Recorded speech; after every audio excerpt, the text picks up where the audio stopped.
Bonjour et bienvenue sur la chaîne du lombricompostage facile. J'alimente aujourd'hui la partie introduction en vous proposant 5 conseils qui me paraissent vitaux pour s'occuper d'un lombricomposteur en limitant au maximum les déconvenus. Ces 5 grands piliers du lombricompostage, je les ai construits sur la base de mes nombreuses lectures sur le sujet, ainsi que sur ma propre expérience, mes réussites comme mes échecs. Évidemment, ce n'est pas avec ces 5 règles d'or que vous deviendrez ceinture noire de lombricompostage. Ça serait trop simple. En revanche, en portant une attention toute particulière à ces points-là, vous aurez la garantie d'un lombricomposteur plein de verre et d'une bonne récolte de lombricompost.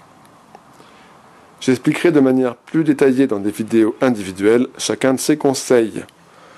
Roulement de tambour, suspense, conseil numéro 1. Il faut démarrer son lombricompost très lentement. Les vers, ils adorent quand ça commence mezzo tempo. Le lombricompostage avec plein de préliminaires, quoi. En quelques mots, le principe est de limiter au tout début les apports de nourriture. Au tout début, vous n'apporterez rien. Et très progressivement, vous rajouterez de petites quantités de nourriture. Les vers doivent s'installer d'abord, se mettre à l'aise, quoi. Ainsi que la faune et la flore normale que l'on retrouve dans un composteur. Si vous allez trop vite au début, vos vers vont mourir. Ils vont pas mourir de rire. J'agite mes chaînes tel Nostradamus et son apocalypse. C'est pas cool, je sais, mais faites bien attention à ce premier principe. On en reparlera. Conseil numéro 2. Les vers, c'est comme nous, il faut qu'ils mangent équilibré. Nous, c'est 5 fruits et légumes par jour. Eux, c'est légumes et cartons tous les jours. Il faut un apport équilibré entre déchets de cuisine et carton ou papier. Si on regarde par exemple dans cet étage de mon lombricomposteur, qu'est-ce qu'on retrouve à part les pelures de melon et la peau de banane? On retrouve énormément de carton, le rouleau de papier toilette, ou bien du carton que j'ai haché, qu'on voit ici. Tout ça, c'est du carton. Il faut vraiment bien équilibrer les deux.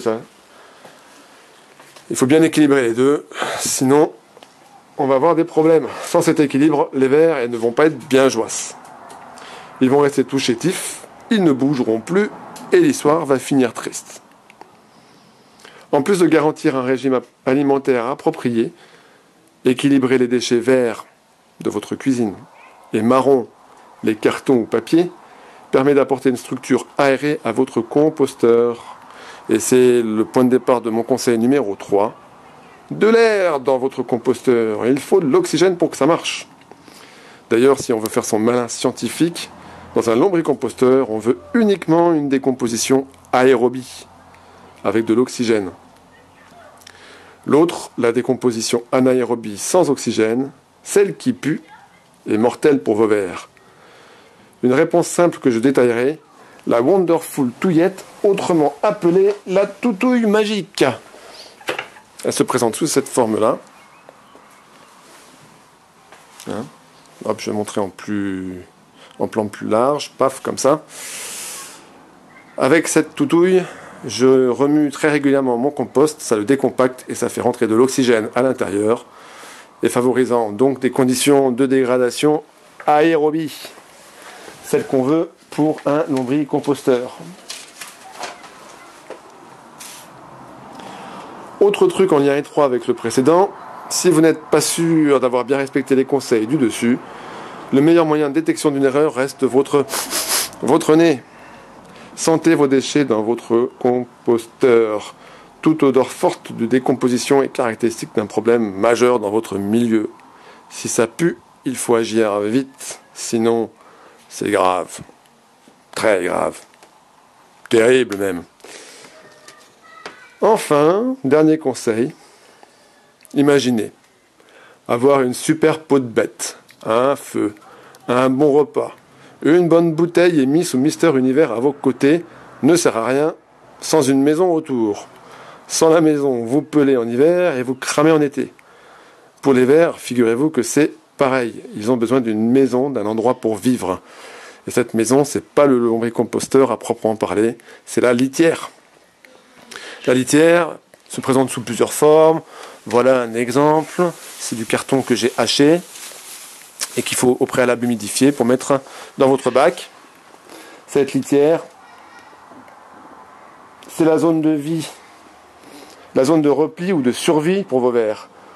C'est là qu'ils se reposent, c'est là qu'ils se reproduisent.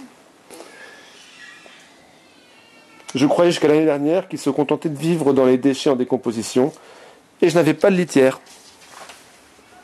J'ai failli tout perdre. Maintenant j'en mets systématiquement et ça marche du tonnerre. Ne sous-estimez pas la litière.